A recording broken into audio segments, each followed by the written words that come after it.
فإن الله كان سميعا بصيرا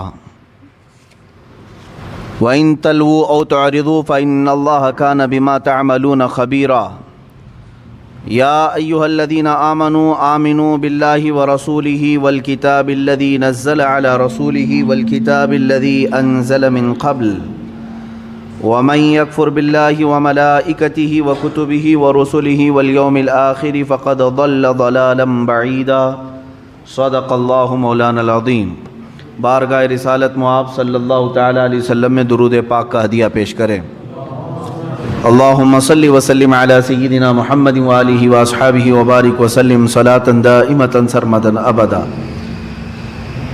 آیت کریمہ جو کل میں نے تلاوت کی تھی اسی کو آج میں نے مکرر تلاوت کیا ہے، جس کا ایک ٹکڑا آپ کے سامنے موجود تھا۔ اللہ تبارک و تعالیٰ فرماتا ہے، اے ایمان والو انصاف پر خوب اتر جاؤ، انصاف پر خوب قائم ہو جاؤ، اللہ کے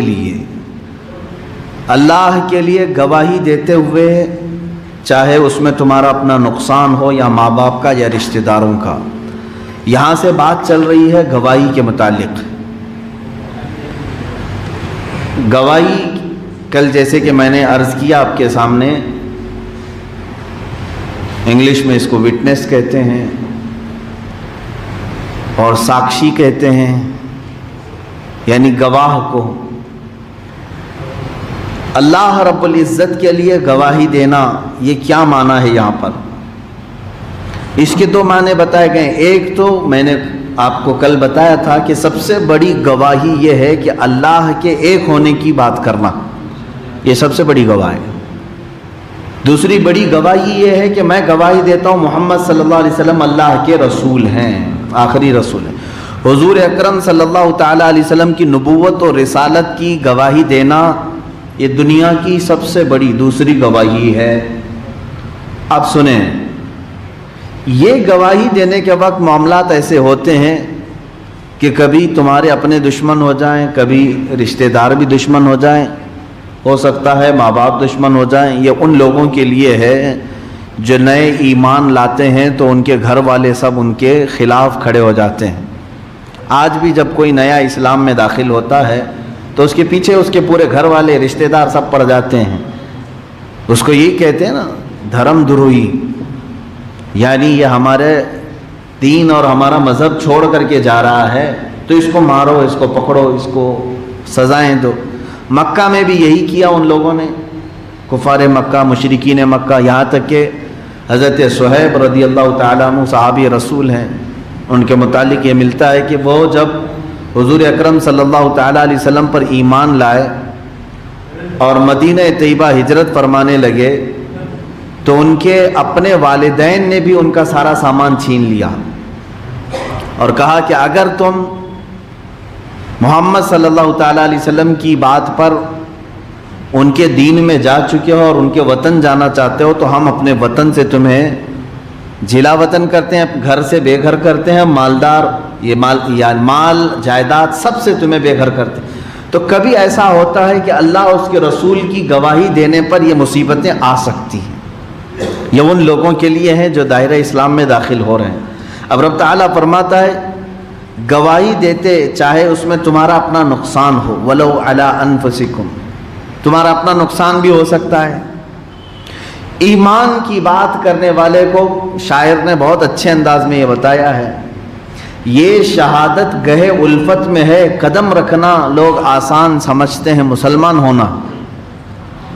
یعنی لا الہ الا اللہ کہہ جانے کے بعد آپ تو الحمدللہ پیدائشی مسلمان ہیں، آپ نے جب بھی کلمہ پڑھا تو آپ کو دقت نہیں آئی کبھی، آپ کے ماں باپ مومن تھے، مسلمان تھے، آپ کا گھرانہ اسلام میں تھا، لیکن یہ حالات ان کے ساتھ ہوتے ہیں پورا گھر کفرستان ہے، ایک بندہ اللہ کی گواہی دے رہا ہے، ایک گھر کا بندہ حضور اکرم صلی اللہ تعالیٰ علیہ وسلم کی رسالت کی گواہی دے رہا ہے، تو اس کے ساتھ کیا معاملات ہوتے ہیں؟ پورا گھر دشمن ہو کے کھڑا ہو جاتا ہے۔ اب اس میں کس کا نقصان ہے؟ اس کا سب سے پہلے تو اس کی اپنی ذات کا نقصان ہے اس سے، اور وہ رب تعالیٰ فرما رہا ہے اے ایمان والو اب ایمان لائے ہو تو گواہی دیتے رہو اللہ کے سوا کوئی معبود نہیں، محمد صلی اللہ علیہ وسلم اللہ کے رسول ہیں، چاہے اس میں تمہاری اپنی جان کا بھی نقصان کیوں نہ ہو، تمہارا اپنا نقصان ہو، اوil والدین والاقربین، یا ماں باپ کا یا رشتہ داروں کا۔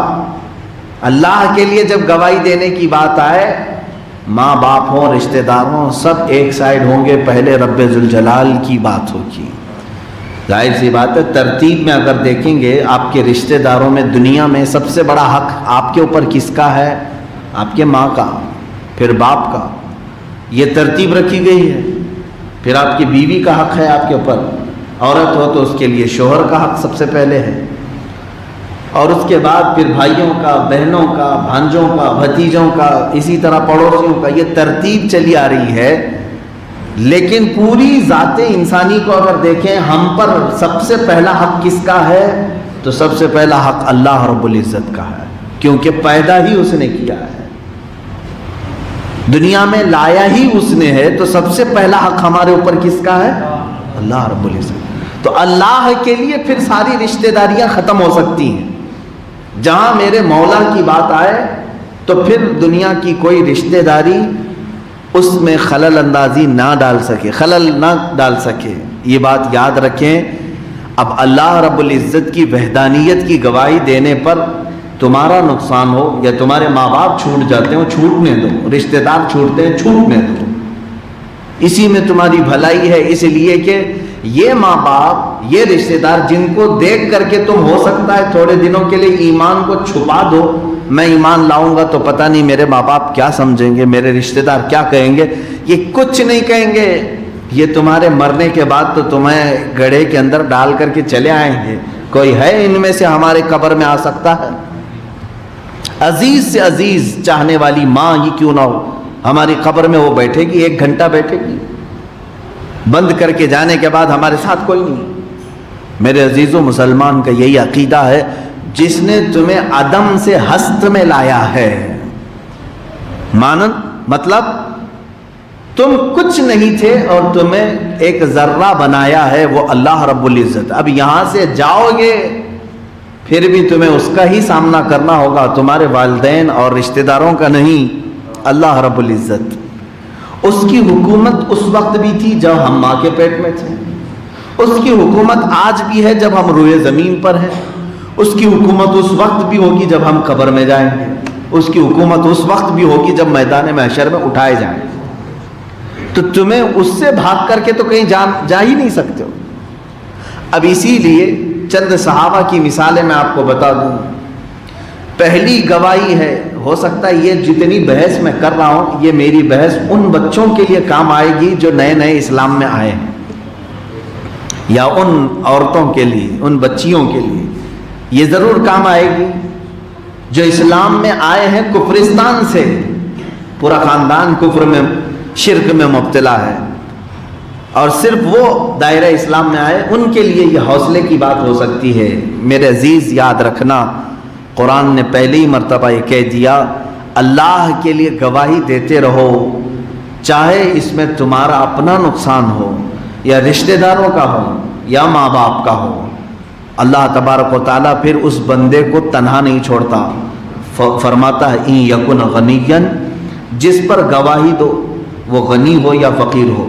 یہاں سے باتیں الگ ہیں، میں اس کی ایک معنوی تفسیر یہ عرض کر رہا تھا کہ اللہ رب العزت کی گواہی کے سلسلے میں چاہے کوئی بھی چھوٹتا ہو چھوٹ جائے، لیکن اس گواہی کا حق ادا کرنا۔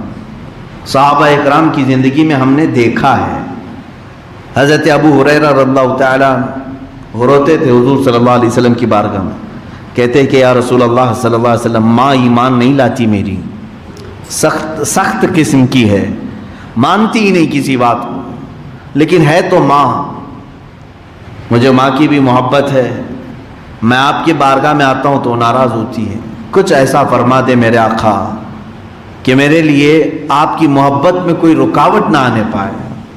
حضور اکرم صلی اللہ علیہ وسلم نے دعا فرمایا ان کے لیے۔ روایت میں ملتا ہے کہ حضرت ابو ہریرہ اپنے گھر گئے تھے تو ان کی ماں ایمان لا چکی تھی۔ اس امید کے ساتھ میں ان نوجوانوں سے بھی کہوں گا جو دائرہ اسلام میں آئے، گواہی دیتے رہو اور اللہ اس کے رسول کے در پر اپنے دستے دعا پھیلاؤ اور یوں عرض کرو کہ اے اللہ، اگر تیرے دربار میں آنے کے لیے میرے ماں باپ یا کوئی رکاوٹ بنتے ہیں تو ہدایت کا راستہ جیسے تو نے میرے لیے کھولا، میرے ماں باپ کے لیے بھی کھولتے ہیں، میرے رشتہ داروں کے لیے بھی کھول دے۔ یقیناً وہ رب ذوالجلال ہدایت دے گا۔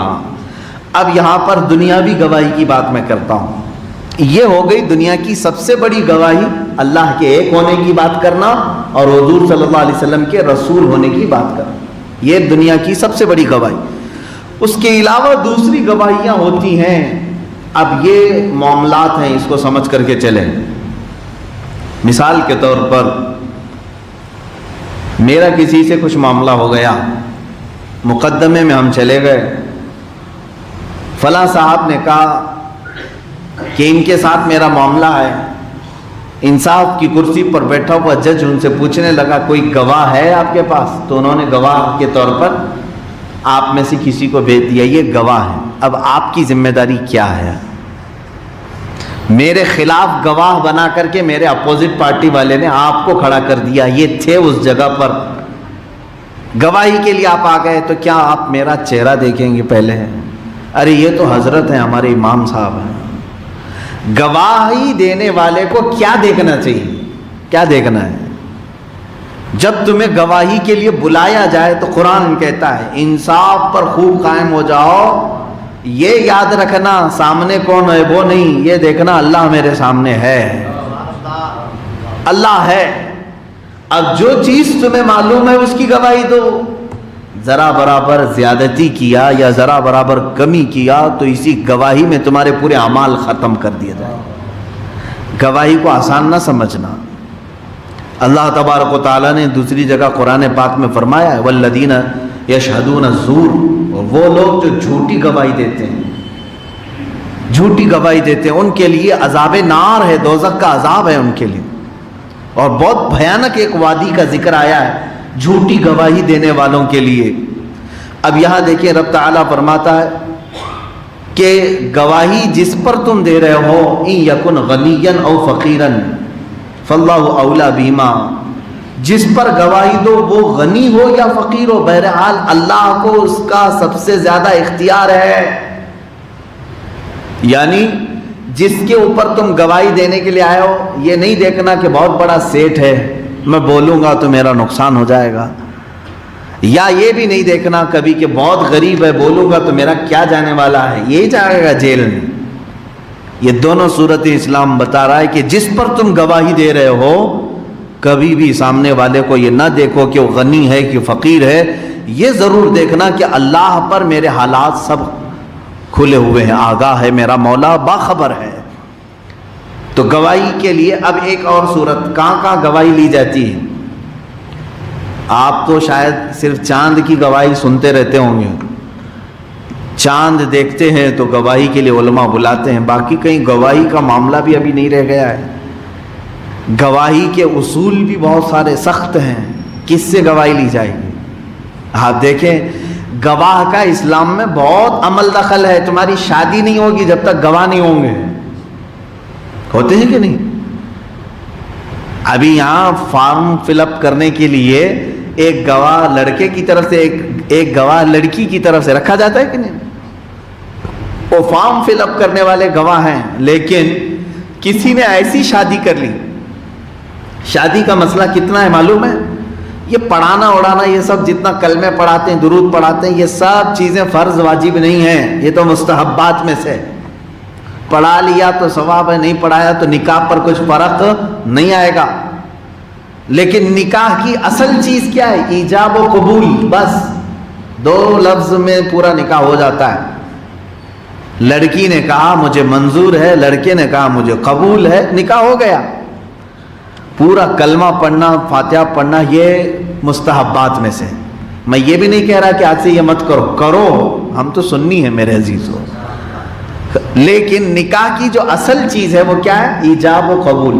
اب میری اتنی بات سن کر کے کوئی بھی نوجوان یہ سوچ لیا حضرت نے بتایا خالی ایجاب و قبول کا مسئلہ ہے، چلو کسی لڑکی کو لے جاتے ہیں تنہائی میں، کہتے ہیں تو بول، تو منظور ہے؟ میں بھی بولتا ہوں مجھے قبول ہے، ہو گیا نکاح، ہم ایک شادی کے بندھن میں آ گئے۔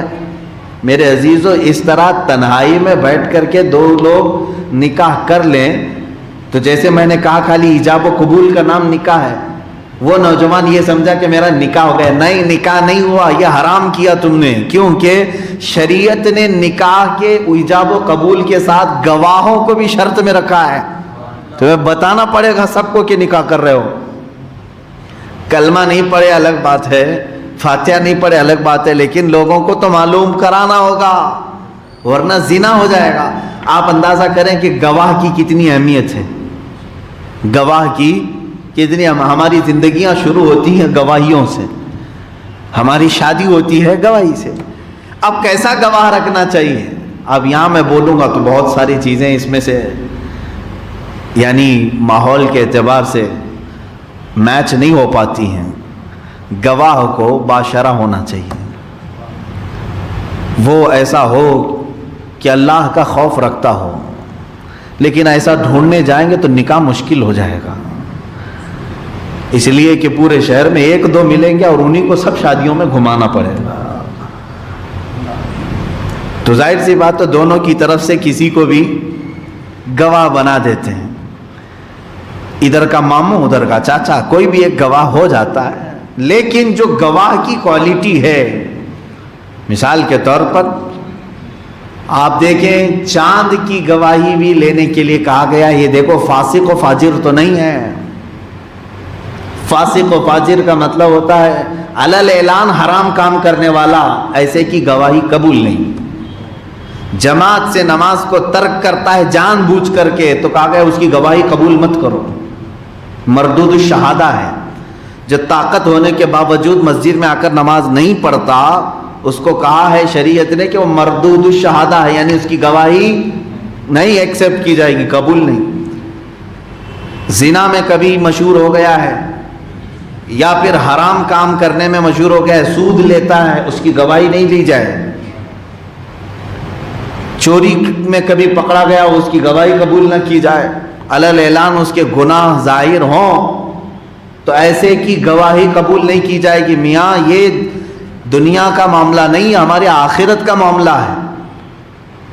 اب چاند کے معاملات تو ایسے ہو گئے کہ اب گواہ ہوا سب ختم ہو گئے، سارے گواہ تو فون بن گئے۔ اب ارے فون میں آیا ہے حضرت، واٹس اپ آج کے زمانے کا بڑا گواہ بنا ہوا۔ کہاں سے دیکھا آپ نے؟ واٹس اپ میں دیکھا نا، 4 سال پہلے والا چاند بھی واٹس اپ میں ویسی تازہ بن کے آتا ہے۔ عزیزان اکرامی، اسلام کے جو اصول ہیں وہ بہت مضبوط ہیں، آج بھی ہونا چاہیے وہی گواہی کے اصول۔ میں علماء سے بھی یہی کہوں گا، شریعت کے یہ اصول کو توڑ کر کے لوگوں کو آسانی دکھانے کے لیے یہ معاملات میں آج آپ پڑ جائیں گے تو کل علماء کو یہ قوم ہٹا دے گی، اور پھر ان کے پاس خود ہی موبائل ہیں، آلے ہیں، یہ خود ہی فیصلہ کریں گے کہ کب کہاں چاند نکلنا چاہیے، کب نہیں نکلنا چاہیے۔ اس لیے گواہیوں کے جو اصول رکھے گئے ہیں اس کو پڑھا کریں علماء بھی۔ یہ تو چاند کی بات ہوئی تھی۔ اگر گناہوں پر کسی کے تم گواہ بن گئے، یا ڈینجر معاملہ ہے، یا تو گواہی دو ہی مت، یا دے رہے ہو تو تمہارے لیے کتنی بڑی شرطیں ہیں۔ کتنی آسانی سے لوگ کہہ دیتے ہیں نا فلاں زانی ہے۔ جانتے ہیں اگر آپ نے کسی پر زنا کی تہمت لگائی، فار ایگزامپل کوئی زید ہے، آپ نے کہا کہ یہ زنا کر رہا تھا، آپ اس کو ہلکے میں نہیں لیا جائے گا، آپ نے کہہ دیا تو کہہ دیا، اسلامی نظام ہوگا تو آپ کو قاضی اسلام بلائے گا، حاکم اسلام بلائے گا، تو اپنی بات پر گواہ پیش کر، اپنی بات پر گواہ پیش کر، فلاں زید کے بارے میں تو نے کہا کہ یہ زنا کیا ہے، گواہ لے کے آ۔ ایک گواہ نہیں، 4 گواہ لانے پڑیں گے اس کو، اور وہ بھی 4 گواہ کیسے؟ اللہ اکبر۔ مسائل شرع یہ بتائے ایسے گواہ چاہیے کہ انہوں نے اس کو زنا کرتے ہوئے ایسے دیکھا ہو جیسے سوئی میں دھاگا پیروتے ہوئے دیکھا جاتا ہے، اتنا قریب سے دیکھا ہوا ہو، شک نہ ہو ان کو، ایسا دیکھا ہو تو گواہ بن کر کے آئے، ورنہ گواہی نہ دو۔ ہاں اگر اس نے کہہ دیا اس نے زنا کیا اور گواہی نہیں لایا، اس کے لیے کیا سزا ہے؟ سورہ نور کی شروع کی آیتیں 18ویں پارے میں اللہ تعالیٰ فرماتا ہے فَإِذْ لَمْ يَأْتُوا بِأَرْبَعَةِ شُهَدَاءَ فَاجْلِدُوهُمْ 80 جلدہ.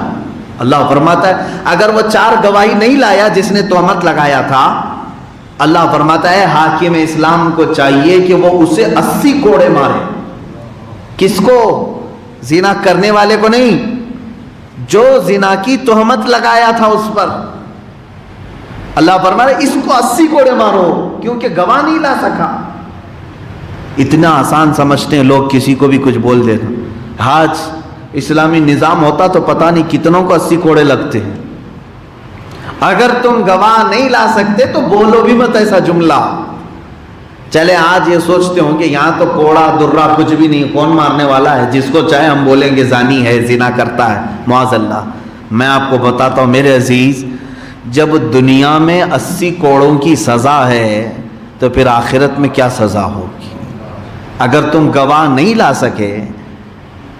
ہاں کچھ لوگ ایسے ہیں، ہم نے ایک صاحب کو پکڑ کے پوچھا آپ فلاں کے بارے میں ایسے کہہ رہے ہیں، اس کی عورت بہت بدکار ہے، غلط لوگوں سے اس کی سنگت ہے اور زانیہ ہے، یہ لفظ ہوا. میں نے کہا آپ نے دیکھا یا آپ کے پاس کوئی گواہ ہے؟ کہا نہیں، لوگ بولتے ہیں اس طرح سے، مشہور ہے حضرت، یہ بات مشہور ہے. میرے عزیزو، 1000 مشہور ہو، شریعت یہ کہتی ہے کہ ایسا دیکھاؤ جیسے سوئی میں دھاگا پھروتے ہوئے دیکھاؤ، جب تک تو کسی کے بارے میں نہ بات کر، ورنہ تیرے اعمال کی خبر تو رکھ. 80 کوڑے دنیا میں لگائے جائیں گے، اور اگر دنیا میں جو سزا نہیں ہوئی اس کا 100 گنا بڑھا کر کے آخرت میں دیا جائے گا. اسی لیے تو صحابہ ڈرتے تھے نا، ان سے اگر کوئی خطا ہو جاتی تو وہ دنیا میں ہی سزا لے لیتے تھے. حضور کے پاس آ کر کے، حضور پاک صلی اللہ علیہ وسلم کے پاس آئے اور انہوں نے سزائیں لے لی. کسی کا ہاتھ کاٹا گیا ہے، کسی کو کوڑے مارے گئے ہیں، کسی کو سنسار کیا گیا ہے. وہ چاہتے تو چھپا لیتے نا، نہیں بولتے، لیکن انہوں نے سزائیں دنیا میں کیوں لے لی؟ اس لیے کہ انہیں معلوم تھا دنیا کی سزا اگر لے لی تو عافیت ہے، یہاں اگر بچ گئے سزا نہیں لیے اس کا 100 گنا بڑھا کر کے آخرت میں دیا جائے گا، اس سے تو بہتر ہے. اس لیے میرے عزیزو، جس پر بھی ایسے معاملات مشہور ہیں، جب تک اس وقت تک گواہی نہ دو جب تک تم نے اپنی آنکھوں سے نہ دیکھا ہو. یہ گناہوں کے معاملات ہوئے. حد قذف شریعت کی کتابوں میں موجود ہے، یعنی کوڑے لگانے کا حکم ہے اس کو بھی جو بغیر ثبوت کے لوگوں کے عیبوں کو بیان کرتا ہے اور گواہی دیتا ہے. اب یہ کئی گواہیوں کی بات میں نے کیا. چاند کی گواہی ایک الگ مسئلہ ہے، زنا کے متعلق گواہی ایک الگ مسئلہ ہے، یہاں کیسے لوگ چاہیے. اور پھر نکاح کے گواہ یہاں الگ مسئلہ ہے. دیگر معاملات میں گواہ، سب جگہ کیٹیگری بدلتی ہے گواہوں کی. شریعت نے ہر ایک کی کوالٹی بتائی ہے. چاند کو دیکھنے والے جو گواہ ہیں وہ کیسے ہونے چاہیے، کس حد تک، کس کا ایکسپٹ کیا جائے، قبول کس کا کیا جائے. کوئی بھی 2 مسلمان مرد یا ایک مسلمان مرد اور 2 عورتیں گواہی دیتے ہیں تو قبول کیا جائے گا. اتنا ہے کہ وہ علل اعلان حرام کاریاں نہ کرتے ہوں. نکاح کے گواہوں میں بھی کوشش یہ کریں کہ ایسا گواہ ہو جو شریعت کو اور اللہ اس کے رسول کو مقدم رکھتا ہو، گناہوں سے بچنے کی کوشش کرتا ہو، ایسا گواہ رکھیں. اور اس کے علاوہ اب تو اسلامی نظام ہے نہیں کہ آپ کو کسی پر تہمت لگائی گئی اور اس کے لیے گواہ مانگے جائیں. اگر گواہوں سے ثابت ہو بھی گیا تو آپ سزا تو نہیں دے سکتے نا، آج سنگسار تو نہیں کر سکتے، تو یہ معاملہ ہی الگ ہے. اب میں آیت پڑھتا ہوں. اللہ تعالیٰ فرماتا ہے فَلَا تَتَّبِعُوا الْهَوَىٰ أَن تَعْدِلُوا، خواہش کے پیچھے نہ جاؤ کہ حق سے الگ پڑ جاؤ. اکثر ایسا ہوتا ہے کہ اپنوں کا کوئی معاملہ آ جائے تو جھوٹی گواہی بندے دے دیتے ہیں. تو اللہ فرما رہا ہے خواہش کے پیچھے مت جاؤ، عدل و انصاف کو چھوڑ کر کے اپنی طبیعت کی بات کبھی نہ سننا. تمہارے لیے عدل سب سے بڑا معیار ہونا چاہیے. میرا بیٹا بھی کٹہرے میں کھڑا ہو اور میں نے اس کے گناہ دیکھے ہیں تو مجھے گواہی دینا چاہیے، گواہی دے دوں. یہ نہیں کہ اس کو بچانے کے لیے ہیلے بہانے کروں. اگر میرے باپ سے غلطیاں کوتاہیاں ہوئی ہوں، میرے بھائی سے ہوئی ہوں اور مجھے گواہ کے لیے لایا گیا تو مجھے سچی گواہی دینی چاہیے، تبھی یہ ایمان کا تقاضا ہے، ایمان والوں کو اللہ یہی فرما رہا ہے۔ اور اگر تم ہیلے بہانے کرتے ہو اور اپنوں کے لیے گواہی چھپا دیتے ہو، دوسروں کے لیے بھرپور گواہیاں دیتے ہو، تو یہ مومن کی شان نہیں ہے، مومن کی شان نہیں۔ اللہ فرماتا ہے وَإِن تَلْغُوا أَوْ تُعْرِضُوا، اور اگر تم ہیر پھیر کرو گے گواہی میں یا منہ پھیرو گے، فَإِنَّ اللَّهَ كَانَ بِمَا تَعْمَلُونَ خَبِيرًا، تو اللہ کو تمہارے سارے کاموں کی خوب خبر ہے۔ اللہ رب العزت تو جان رہا ہے تم نے گواہی میں کیا ہیر پھیر کی، کیا ملایا کیا نہیں ملایا۔ اس لیے یاد رکھیں میرے عزیزو، پہلی چیز تو یہ ہے کہ جب کوئی گناہ دیکھو، غلط دیکھو، اور اگر تمہیں گواہی دینے کی بات آ جائے تو تمہیں گواہی دینی پڑے گی، تاکہ ہاں اب ایک مسئلہ یہاں پر آئے۔ جیسے بعض لوگ غیبت کو اور گواہی کو فرق نہیں کر پاتے۔ غیبت ایک الگ چیز ہے، بیک بائٹنگ جس کو کہتے ہیں، کسی کے پیٹھ پیچھے برائی کرنا، اور ایک ہے گواہی دینا۔ ایک ہے مسجد میں تمہارا مقتدا ہے، مقتدی نہیں، مقتدا امام ہے، تم نے حرام کام اس سے ہوتے ہوئے دیکھا اور تم نے لوگوں کو بیان کر دیا، تو کچھ لوگ ایموشنل کرتے ہیں اور کہتے ہیں کہ یہ جو ہے غیبت کر رہا ہے۔ غیبت نہیں، بلکہ وہ اس کے گناہوں پر گواہی دے رہا ہے تاکہ دوسرے اس فتنے میں مبتلا ہونے سے بچ جائیں۔ تو اگر اس طرح کی گواہی دیا تو اس کو غیبت نہیں کہا جائے گا، بلکہ اس کو گواہی دینا کہا جائے۔ لیکن اس کو لے کر کے بھی ہر ایک کے پیٹھ پیچھے برائی بھی نہیں کرنی چاہیے۔ یہ کہاں گواہی دے؟ جہاں لوگوں کو نفع دے سکے، جہاں ضرورت ہو۔ مثال کے طور پر میں اس سے پہلے بھی کہتا آیا ہوں، میرے متعلق اگر آپ کو کوئی غلط چیز نظر آ گئی، کچھ غلط چیز نظر آئی، سب سے پہلے ہونا یہ چاہیے کہ آپ کو اطلاع ہوئی تو مجھے آ کر کے بتائیں، اس لیے کہ اس کا تعلق مجھ سے ہے نہ کہ عوام سے ہے۔ آپ کے اندر اخلاص ہے اور آپ مخلص ہیں تو سب سے پہلے آ کر کے مجھے بتائیں گے کہ آپ سے ایسی ایسی چیز ہو گئی، صحیح کر لو۔ دوسری بار آ کر کے پھر آپ بتائیں گے آپ سے ایسی ایسی غلطی ہوئی، صحیح کر لو۔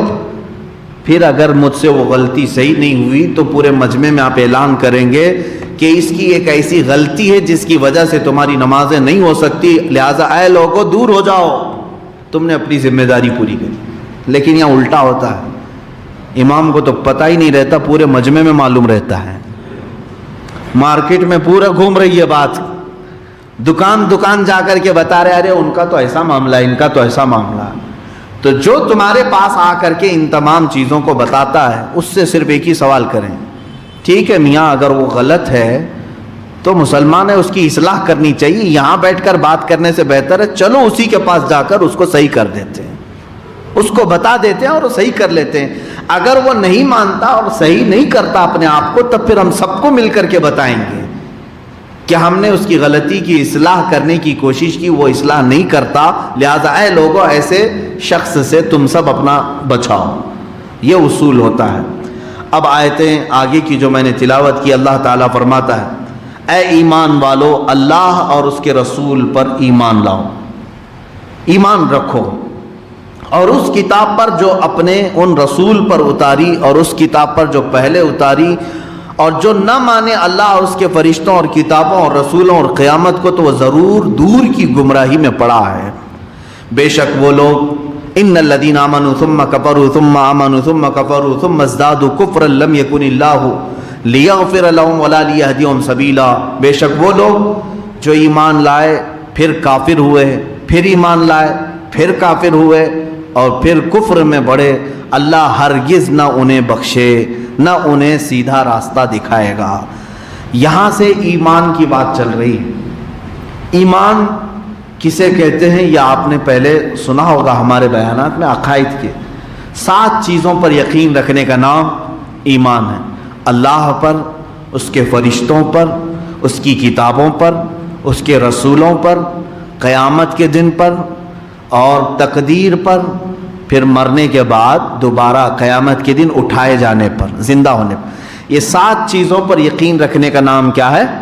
ایمان ہے. اسی کو ہم پڑھتے بھی ہیں نا, آمنت باللہ و ملائکتہ و کتبہ و رسلہ والیوم الآخر والقدر خیرہ و شرہ من اللہ تعالی والبعث بعد الموت. اسی کو ایمان کہتے ہیں. 7 چیزیں آپ کے دل میں ہونی چاہیے. اللہ ہے کہ نہیں ہے؟ ایمان ہے آپ کا سب کا. ایمان ٹرسٹ کو کہتے ہیں, یقین. اس کے بعد فرشتے. بعض لوگ فرشتوں کا انکار کرتے ہیں, فرشتے کوئی چیز ہی نہیں ہے. جیسے نیچری ایک فرقہ ہے. نیچری مطلب وہ صرف نیچر کو مانتے ہیں, جو دکھ رہا ہے بس اتنا ہی ہے, جو نہیں ہے اس کو مانو ہی مت. جنت نہیں ہے, دوزخ نہیں ہے, فرشتے نہیں ہے, جنات نہیں ہے. جو نہیں دکھ رہا وہ کچھ مت مانو. یہ نیچری لوگ ہیں. ان کو ایک گھونسا مارنا چاہیے, اس لیے کہ بعد میں اگر وہ کہے بہت درد ہو رہا ہے تو آپ کہیں مانو مت, اس لیے کہ درد بھی دکھتا نہیں ہے. کہاں ہے؟ بہت ساری چیزیں ایسی ہیں. بہرحال اللہ پر اور اس کے بعد فرشتوں پر ایمان لانا ہے. نیچری لوگوں کا کہنا ہے نیکی کی قوت کا نام فرشتہ ہے, برائی کی قوت کا نام شیطان ہے. وہ کہتے ہیں ریئل میں کوئی فرشتہ بھی نہیں, ریئل میں کوئی شیطان بھی نہیں. وہ مانتے نہیں ہیں. نیچری ایک فرقہ ہے. اس کے بعد ہے اللہ کی کتابوں پر ایمان رکھنا. وہ تقریباً 104 کتابیں اللہ تعالیٰ نے نازل فرمائی اپنی نبیوں پر, چھوٹی بڑی سب ملا کر. ان سب پر ہمارا ایمان ہے. لیکن وہ ساری کتابیں جو پہلے کے نبیوں پر اتاری گئی اب صحیح حالت میں کوئی بھی باقی نہیں ہے سوائے قرآن مقدس کے. ایمان ہمارا زبور پر بھی ہے, انجیل پر بھی ہے, تورات پر بھی ہے کہ اتری تھی نبیوں پر. ہم مانتے ہیں ان کتابوں, لیکن وہ اپنی اصلی شکل میں آج باقی نہیں ہے. آج تک اگر محفوظ کوئی کتاب ہے تو وہ کتاب اللہ قرآن مقدس ہے. یہ اللہ کی کتاب, اس پر ایمان ہو. رسولوں پر یہ بڑی ڈیٹیل میں جائے گی بحث. اللہ کے رسول 1,24,000 یا کم و بیش جتنے بھی دنیا میں آئے نبی اور رسول, سب پر ہمارا یقین ہونا چاہیے. کس بات کا یقین؟ یہ رسول اللہ تعالیٰ کی طرف سے بھیجے ہوئے انسانوں میں سے ہی انسانوں کی ہدایت کے لیے. ان سے کوئی غلطی کوتاہی یا گناہ نہیں ہوتا, وہ معصوم ہوتے ہیں. یہ ہمارا عقیدہ ہے. پھر قیامت کے دن پر بھی آپ کو ایمان رکھنا ہوگا. اگر کوئی یہ کہتا ہے ارے جو کچھ کرنا یہیں کھاؤ, سب عیش کرو, کچھ نہیں ہونے والا ہے, تو وہ کافر ہو جائے گا. قیامت کا ایک دن آنے والا ہے جب سارے انسانوں کو اللہ تعالیٰ جمع فرمائے گا اور حساب ہوگا سب کا. جس کی نیکیاں بھاری ہوں اسے جنت ہے, جس کی بدیاں بھاری ہوں اسے دوزخ ہے. یہ عقیدہ ہے ہمارا. بات صحیح ہے. مجھے یہاں پر قیامت کے متعلق بات آئی ہے تو میں ایک کہتا ہوں. اس کے بعد تقدیر کی بات آتی ہے. میں بھی قیامت پر آتا ہوں. تقدیر ایک چیز ہے. تقدیر اس مسئلے میں زیادہ نہ پڑھیں تو اچھا ہے. تقدیر کیا ہے؟ ہماری زندگی میں جو کچھ بھی ہو رہا ہے وہ سب اللہ کی مرضی سے ہے, سب لکھا جا چکا ہے. جو کچھ بھی ہو رہا ہے وہ سب لکھا جا چکا ہے. اب میں یہ بات کہوں گا تو جھٹ سے شیطان سوال ڈالے گا تمہارے دماغ. سب لکھا گیا ہے تو پھر محنت کرنے کی ضرورت کیا ہے؟ گھر میں بیٹھتے ہیں, کھانا لکھا ہے تو آئے گا, جائیداد لکھی ہے تو آ جائے گی. یہ سب دوڑ بھاگ کیا کرنے؟ اس کا نام تقدیر نہیں ہے. ایک بزرگ کے پاس ان کے مرید آئے اور کہا کہ حضرت تقدیر حق ہے؟ کہا ہاں حق ہے. انہوں نے فرمایا میرا بھائی بیمار ہے, میں سوچ رہا ہوں اب اس کو کسی ڈاکٹر کے پاس نہ لے جاؤں. تقدیر میں اگر لکھا ہے مرنا تو مرے گا گھر میں ہی, اس کا علاج کیوں کراؤں؟ مجھے ایسا لگتا ہے تقدیر میں اگر لکھا گیا ہے تو میرے گھر میں ہی رہے. اس بزرگ نے اس کا بہترین جواب فرمایا, میاں یہ کیوں نہیں سوچتا کہ اللہ نے یہ بھی تقدیر میں لکھا ہوگا کہ تو ڈاکٹر کے پاس لے کر جائے گا تو شفا ملے گی. یہ بھی تو لکھا ہوگا اللہ تعالیٰ, تو لے جا, تقدیر کے حساب سے ہی ہوگا. یہ میرے عزیزو تقدیر کی بحثوں میں نہ پڑھنا مسلمان کے لیے بہتر ہے. شیطان گمراہ کر دیتا. یہاں پر بہت سارے فرقے بنے ہیں, معتزلہ, مرجیہ, قدریہ, جبریہ. یہ تقدیر کے بارے میں بحث کر کر کے فرقے بنے ہیں. ایک فرقہ کہتا ہے کہ ہم مجبور ہیں, کچھ نہیں کر سکتے, سب اللہ لکھ چکا ہے, سب اللہ لکھ چکا ہے, ہم مجبور ہیں, کچھ نہیں کر سکتے. اور ایک فرقہ کہتا ہے کہ نہیں، ہم ہی مالک و مختار ہیں، اللہ کچھ نہیں کرتا، ہم جو کرتے ہیں وہی اللہ مانتا ہے۔ دونوں بھی گمراہ ہیں۔ اہل سنت و جماعت کا کیا عقیدہ ہے؟ ہم نہ مجبور ہیں اور نہ ہم اپنے افعال کے خالق ہیں، یعنی ہم خود ہی خالق ہیں اللہ کے چاہے بغیر، ایسا نہیں۔ دیکھو درمیانی راستہ یہ ہے تقدیر کے متعلق، ہم جو کچھ بھی کرنے والے تھے دنیا میں اللہ نے اپنے علم سے وہ پہلے ہی لکھ دیا ہے۔ ہم جو کرنے والے تھے وہ اللہ نے پہلے سے لکھ دیا ہے اور وہ اپنے علم سے لکھا ہے۔ اب یہاں ہم جو کر رہے ہیں دنیا میں وہ تقدیر میں جو لکھا ہے اس کی مجبوری میں نہیں کر رہے۔ بعض لوگ کہتے ہیں نا گناہ ہو جانے کے بعد ارے میاں کیا کروں، پہلے سے تقدیر میں تھا، ہو گیا، اور نیکی ہو جائے تو بڑی محنت سے میں نے نیکی کی ہے۔ ایسا نہیں ہے، تم جو کچھ بھی کرنے والے تھے اللہ نے لکھ دیا، اللہ کے لکھنے سے تم کرنے پر مجبور نہیں ہوئے۔ پھر اگر میں ڈیپ میں جاؤں تو اور ذہن میں وسوسے آئیں گے، اس لیے اس باب کو یہیں بند کرو۔ جب میرے آقا صلی اللہ علیہ وسلم نے صحابہ کو منع کر دیا کہ تقدیر کے بارے میں زیادہ بحث نہ کرو تو ہم کس کھیت کی مولی ہیں؟ وہ صحابہ کو حضور نے منع فرمایا۔ آخری چیز ہے ایمان کا حصہ، مرنے کے بعد دوبارہ زندہ ہونے پر یقین رکھیں۔ مرنے کے بعد دوبارہ زندہ، آج مرے کل اٹھیں گے، یہ نہیں۔ جیسے ہندوؤں کا عقیدہ پرن جنم کا، 7 جنم ہوں گے میاں، اچھے کرم کرو گے تو اگلے جنم میں پھیلاؤ پیدا ہوگے، برے کرو گے تو کتا بلی پیدا ہوگے۔ یہ چیزیں ہیں ان کے عقائد میں ہیں، یہ پرن جنم نہیں ہے۔ میں جو بات کر رہا ہوں مرنے کے بعد دوبارہ زندہ ہونے والی بات ہمارے دین میں بھی ہے، لیکن کب؟ دنیا میں نہیں، آخرت میں قیامت کے دن دوبارہ اٹھائے جائیں گے، ایک ہی بار اٹھائے جائیں گے۔ ایک بات یاد رکھ لو، ایک ہی بار مرو گے، ایک ہی بار اٹھائے جاؤ گے، پھر دوبارہ آپ مرنا بھی نہیں ہے کبھی۔ ایک بار موت آنی ہے تمہیں اور ایک بار اٹھائے جاؤ گے، اور اس کے بعد دوزخ کا فیصلہ ہوا تو بھی موت نہیں، ہمیشہ رہنا ہے۔ جنت کا فیصلہ ہوا تو بھی ہمیشہ رہنا ہے، موت نہیں ہے۔ موت ایک ہی بار دنیا میں آئے تو مرنے کے بعد دوبارہ زندہ ہونے پر یقین رکھنا بھی ایمان کی علامت ہے، ایمان کا حصہ ہے۔ بہت ساری قومیں اس بات کو نہیں مانتی، مرنے کے بعد سب ختم ہو جاتا ہے، کچھ نہیں ہوتا۔ ہندو تو کم سے کم دوسرا جنم مانتے ہیں، دوسرا جنم مانتے ہیں کہ دوسرا جنم ہوگا، پیدا ہوں گے۔ سورگ نرگ کا بھی تصور ان کے ہاں ہے، یعنی اچھے کام کرنے والے کو سورگ، نا میں کہیں الٹا نہ بول دوں، ہاں، اور برے کام کرنے والے کو کہتے ہیں نرک میں جائے گا۔ تو جنت دوزخ کا ایک تصور ہے ان کا، لیکن بعض ایسے کمیونٹیز ہیں وہ مانتے ہی نہیں ہیں، آخرت کوئی چیز ہی نہیں، وہ کہتے ہیں مرنے کے بعد دوبارہ زندہ ہوگا ہی نہیں۔ وہ اس لیے کہتے ہیں کہ مرنے کے بعد مردہ سڑ گیا، گل گیا، مٹی میں مل گیا یا جل گیا، راکھ ہو گیا، کہاں سے اٹھے گا؟ اس کی تردید میں قرآن میں کئی آیتیں آئی۔ اللہ نے فرمایا تم پیدا کیسے ہو کر کیا ہے؟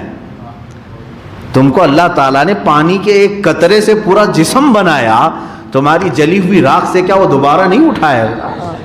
وہ قادر مطلق ہے، ایک بوند قطرے سے جب پورا ڈھانچہ تیار کر سکتا ہے وہ مولا، تو ایک زندہ انسان جو مر گیا اسے دوبارہ اٹھانا اس کے لیے عجب بات نہیں ہے، دوبارہ زندہ ہوں گے تم۔ تو اب یہ ایمان کے 7 حصوں کی جس نے بھی ایک بھی انکار کیا وہ اسلام سے خارج ہو گیا۔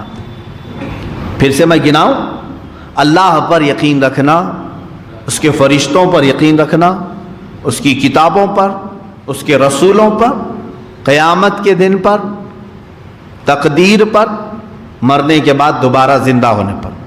میرے عزیزو، اگر مسلمانوں کو یہ 7 چیزیں یاد نہیں ہیں تو میں کہتا ہوں یاد کر لو، یہ تمہارا ایمان ہے، یہ جڑ ہے تمہاری، اسی پر پوری تمہاری ایمان کی عمارت کھڑی ہے۔ اگر یہ پایا ہی نہیں معلوم ہے تو پھر مسلمان کیسے؟ ٹوپی داڑھی والے مسلمان، کپڑے والے مسلمان، بڑے کے گوشت کے مسلمان، نام کے مسلمان؟ آپ کو جب اپنی عقائد کی جڑ ہی نہیں معلوم تو پھر کیا ہے؟ نام رکھنے کا نام مسلمان نہیں ہے۔ اسلام ایک پریکٹیکلی ریلیجن ہے، عمل کا نام ہے، یہاں پر عقیدے کا نام ہے۔ بہرحال آیت میں اللہ تعالیٰ نے یہی فرمایا، بے شک وہ لوگ جو ایمان لائے پھر کفر کیے، پھر ایمان لائے پھر کافر ہوئے، اللہ تعالیٰ فرماتا ہے ایسے لوگوں کو اللہ ہدایت نہیں دے گا۔ لم یکن اللہ لیغفر لہم، اللہ ان کی بخشش بھی نہیں فرمائے گا اور ان کو ہدایت بھی نہیں دے گا۔ یہ وہ لوگ دیکھیں، ابھی اس آیت میں بات آئی ہے کہ ایمان لایا پھر کفر کیا، ایمان لایا پھر کفر کیا، یہ کیسے پتہ چلے گا؟ اسی لیے ہم بتاتے رہتے ہیں، اے میرے عزیز، سب سے زیادہ قیمتی چیز تمہارے پاس اگر کوئی ہے تو وہ ایمانی دولت ہے۔ یہ ضائع ہوتی ہے تو صرف تمہاری زبان کے جملوں سے بھی ضائع ہو سکتی۔ اللہ ہزار بار نہ کرے کسی آپ کے ساتھ، ایک جملہ اگر آپ نے کہہ